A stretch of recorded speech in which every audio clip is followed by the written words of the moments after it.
tanong ko lang po, 'pag na-terminate ba ang isang empleyado, kailangan pa ba mag-render ng 30 days para sa pag-endorse ng kanyang posisyon? Attorney, oo, kailangan ng ano, Mm. ng Notice. period, oo. Yes, Mm. oo. So kung magno-notify ka, talagang, bibigyan mo rin ng pagkakataon yung iyong, employer. Kasi siyempre, ita-turn over mo nga yung trabaho. So yung papalit sa'yo kailangan ma-endorse mo properly. So kailangan although Attorney J, I think yung 30-day period pwede naman pag-usapan between you and the employer kung puwedeng mas Oo. paikli. Minsan naman Oo. puwede naman, sige pahabain na lang po natin hanggang sa ma-turnover properly. Kasi Oo. maganda rin po yun kasi magki-clearance ka din Attorney J, eh, 'di ba, sa Oo. iyong ano, sa iyong Hmm. employer.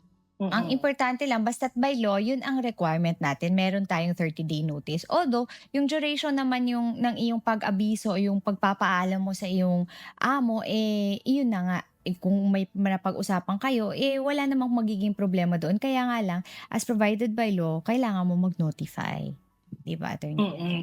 Pero naintindihan ko kasi medyo awkward kasi Attorney J, 'di ba, 'pag nagpaalam Mm. ka na tapos doon ka pa ng 1 month. Pero yun Oo. po, kailangan po talaga din para ma-turnover niyo din po ng maayos. Tiisin niyo na lang po, konti na lang naman yun, oo, mabilis lang po lilipas yan. Although may option naman Opo. sila for terminal leave, 'di ba, Attorney M? Yun nga lang, Oo, oo, may i-maximize na lang terminal nila leave yun. naman. Oo, pero yung Oo. resigned ka after 30 days pa talaga.